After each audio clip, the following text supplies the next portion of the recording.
Souvent désignés comme le roi de la jungle, les lions sont des animaux majestueux. Leur férocité, leur force, leur courage et leur pouvoir sont ceux pourquoi ils sont connus. Leur simple vue nous donne l'impression de la royauté. Mais avez-vous déjà entendu parler de la différence entre ces espèces en ce qui concerne leur fierté, leur territoire et leurs petits? Cette histoire concerne un lionceau d'un zoo en Pologne. Jusqu'à sa naissance, la lionne était une mère protectrice qui l'aimait et l'élevait. Cependant, les choses ont pris un tournant dramatique seulement quelques semaines après la naissance du lionceau. Dès son jeune âge, ce lionceau, qui faisait en réalité partie de la majestueuse famille, a goûté à la réalité amère de son existence. L'histoire évoque de fortes émotions de sympathie et de compassion pour le lionceau. Comment ce lionceau va-t-il survivre dans ce monde cruel? Les lions sont l'un des animaux sauvages les plus distincts et fascinants. Bien qu'ils appartiennent à la famille des chats, ce sont eux dont le rugissement peut vous donner des frissons dans le dos. Ce sont de grands chats avec une lourde crinière dorée.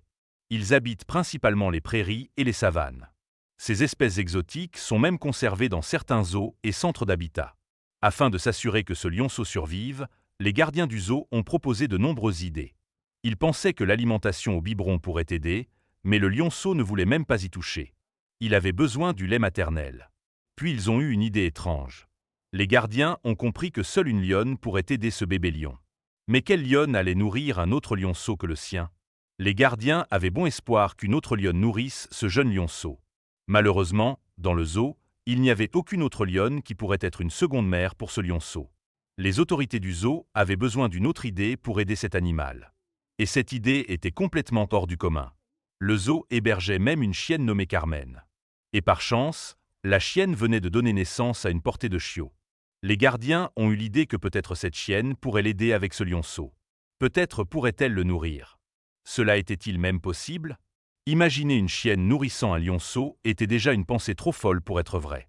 Une famille de chiens nourrissant une famille de chats. C'était une idée vague et une hypothèse difficile à réaliser. Mais les gardiens étaient déterminés à essayer. Carmen était un chien de berger, une race connue pour être particulièrement protectrice envers ses petits. Elle était une mère attentionnée et aimante, dont la priorité était de prendre soin de ses nouveau-nés. Ce réflexe de base d'un chien de berger a fait penser aux gardiens qu'elle pourrait adopter le lionceau. Ce qu'ils ne savaient pas, c'est que ce ne serait pas si facile. Carmen avait déjà ses nombreux chiots à s'occuper, et personne ne pouvait garantir qu'elle accepterait de nourrir un autre être. Ses pattes étaient déjà pleines avec ses chiots. Mais sans plus tarder, les gardiens ont pris la première décision, et c'était un peu risqué. Le personnel du zoo a placé le lionceau près de la chienne. C'était une décision risquée, car personne n'était sûr de la réaction du chien face à cette décision. Ils espéraient simplement que l'idée fonctionnerait et que le petit lionceau aurait une mère. Mais était-il assez chanceux pour en avoir une? De plus, si vous ne l'avez pas encore fait, abonnez-vous à notre chaîne et cliquez sur la cloche de notification pour vous inspirer de ces histoires d'animaux chaque jour. Revenons maintenant à l'histoire. Lorsque le lionceau a été placé près des chiots, Carmen aperçut que quelque chose était différent. Elle s'est approchée du lionceau et a commencé à le renifler. Et on sait qu'un chien ne se trompe jamais avec son sens de l'odorat. Carmen a vite compris qu'un ressemblant de ses chiots n'était pas le sien et, en fait, n'était même pas un chiot. Que allait-il se passer ensuite? Carmen s'est éloignée un peu de cet intrus. Elle ne savait pas comment réagir ou se comporter avec ce pauvre lionceau. Il était déjà privé de sa mère lionne, et maintenant même Carmen semblait faire de même. Mais avec le temps, quelque chose d'inattendu s'est produit. Après une semaine à être restée proche du lionceau, Carmen a développé un lien avec lui. Cela a surpris tout le monde, car la chienne, qui était toujours éloignée de ce lionceau, était maintenant en train de le lécher et de le câliner. Les prières des gardiens avaient été exaucées. Mais cela signifiait-il qu'elle allait aussi le nourrir? Tout le monde au zoo a tiré une seule conclusion. Comme la chienne venait récemment d'accoucher des chiots, ses instincts maternels étaient toujours présents. Peut-être que trouver ce lionceau calme près d'elle a fait commencer à en prendre soin et à le protéger. Le pauvre lionceau a enfin trouvé une mère. Mais il y avait encore quelque chose à prendre en compte. Le personnel était heureux que la chienne ait accepté le lionceau, mais il restait un problème majeur. Les chiots allaient-ils accepter et permettre aux lionceaux de s'approcher de leur mère? Les chiots pouvaient se regrouper et empêcher le lionceau de s'approcher de leur maman. Jusqu'à présent, le personnel du zoo avait gardé le lionceau près de Carmen et non de ses chiots. Ils ont décidé de placer également les chiots avec le lionceau et de voir la réaction. Cependant, avec l'acceptation de Carmen du lionceau, ils étaient assez optimistes quant aux chiots également. Heureusement, les chiots ont aussi accepté le lionceau comme un membre de leur famille. Et le lionceau était presque de la même taille que les chiots, donc sa présence n'a pas affecté les chiots. Au contraire, ils se sont tous bien entendus. Eh bien, ce n'était pas encore la fin. Le lionceau a finalement été traité comme il le méritait. Les chiots l'ont accepté de tout cœur et le traitaient comme un grand frère. Non seulement cela, mais le lionceau a également commencé à se nourrir en même temps que les coyotes. C'était tout simplement magnifique. Carmen a vraiment rendu tout le monde aux eaux fières. Elle s'est avérée être une véritable mère. Elle était plus qu'heureuse d'aider le lionceau abandonné.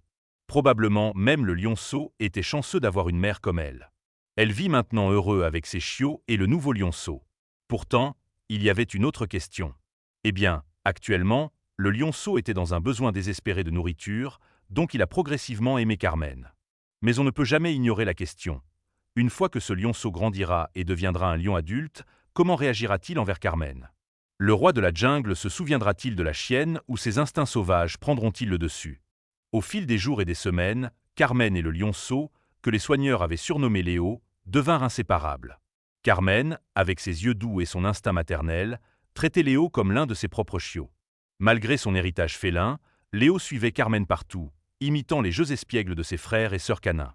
Le lien qu'ils formaient devint un symbole d'espoir et d'amour inattendu aux eaux.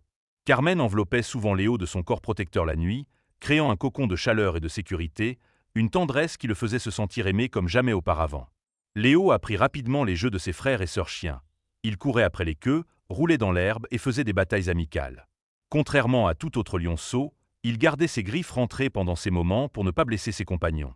Les chiots, qui au début hésitaient à l'accepter, le considéraient désormais comme l'un des leurs, ravis d'avoir un grand frère unique. Ensemble, ils parcouraient l'enclos, leurs rires et aboiements se mêlant au bruit de la vie quotidienne. Pour Carmen, voir Léo grandir aux côtés de ses chiots emplissait son cœur de fierté et de bonheur. Ils formaient une famille unie, résistante à toute épreuve. Au fur et à mesure que Léo grandissait, ses instincts commençaient à se manifester. Contrairement aux chiots, il trouvait du plaisir à traquer des ombres et à bondir sur des proies imaginaires. Carmen l'observait avec soin, le guidant patiemment chaque fois que ses élans devenaient excessifs. Un soir mémorable, Léo attrapa un papillon entre ses grandes pattes et le montra fièrement à Carmen, ses yeux brillants d'excitation. Au lieu de le gronder, Carmen aboya avec approbation, lui faisant signe de libérer la créature fragile.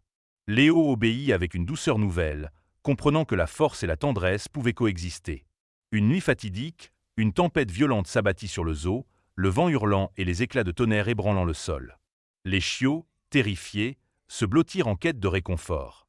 Léo, désormais un jeune lion fort, ressentit leur peur et se leva pour les protéger. Se tenant fièrement aux côtés de Carmen, il poussa un rugissement profond qui rivalisait avec la furie du vent. Ce geste protecteur était une promesse de les garder en sécurité. Carmen, les yeux brillants de fierté, se colla contre lui, puisant en lui la force nécessaire. Ensemble, ils calmèrent les chiots et affrontèrent la tempête en famille. Avec le temps, la curiosité de Léo pour le monde extérieur grandit. Un après-midi, il découvrit une ouverture étroite et encouragea ses frères et sœurs canins à explorer le zoo avec lui. Ensemble, ils parcoururent des jardins, sautèrent dans des fontaines et poursuivirent des oiseaux. Pendant un instant, Léo se sentit comme un lion sauvage, mais sa joie venait du fait de partager ces moments avec Carmen et les chiots. Quand les soigneurs les retrouvèrent, ils ne purent s'empêcher de sourire, car il était clair que cette famille non conventionnelle appartenait ensemble. Léo n'était plus un lionceau, il était devenu un lion majestueux avec une crinière imposante. Pourtant, il restait doux avec sa famille canine. Carmen, maintenant plus âgée et plus lente, se reposait souvent à l'ombre tandis que Léo veillait sur elle avec un regard protecteur. Il était devenu le gardien de leur famille, veillant à ce qu'aucun mal ne les atteigne. Sa taille et sa force lui conféraient le respect, tandis que sa gentillesse le rendait cher à tous. Les chiots, eux-mêmes adultes, cherchaient conseil auprès de lui, tout comme ils le faisaient autrefois avec Carmen. Un jour, une menace se présenta sous la forme d'un animal errant qui avait échappé à son enclos. L'instinct prit le dessus et Léo se plaça entre le danger et sa famille. Avec un rugissement tonitruant qui résonna dans tout le zoo, il affirma sa domination. L'intrus, percevant la puissance et la détermination dans les yeux de Léo, recula. Carmen, malgré sa faiblesse, se tint aux côtés de Léo, aboyant avec défi. Ensemble, ils protégèrent leur meute. Ce fut une preuve de leur lien incassable et de la force d'un amour qui transcende les frontières. Les années passèrent, et Carmen devint plus fragile. Léo restait à ses côtés, guidant ses pas hésitants et veillant à ce qu'elle ne manque de rien. Les chiots, maintenant sages et mûrs, faisaient de même. Carmen levait souvent les yeux vers Léo avec un mélange de fierté et de nostalgie, se rappelant des jours où il n'était qu'un petit lionceau perdu et en quête d'amour. Elle lui avait donné une famille, mais en vérité, il lui avait offert bien plus, des souvenirs, des rires et la certitude que l'amour pouvait franchir toutes les barrières. Le jour vint où Carmen ferma les yeux pour la dernière fois, entourée de ses chiots et de Léo. Elle avait mené une vie longue et pleine de sens. Alors qu'elle s'en allait, Léo laissa échapper un rugissement déchirant qui résonna jusqu'au ciel. Les chiots gémissaient et, ensemble, ils pleurèrent. Léo, avec sa crinière majestueuse trempée de larmes, fit le serment d'honorer l'héritage de Carmen. Elle était bien plus qu'une mère. Elle était son guide, sa protectrice et la raison pour laquelle il croyait en un amour sans limite.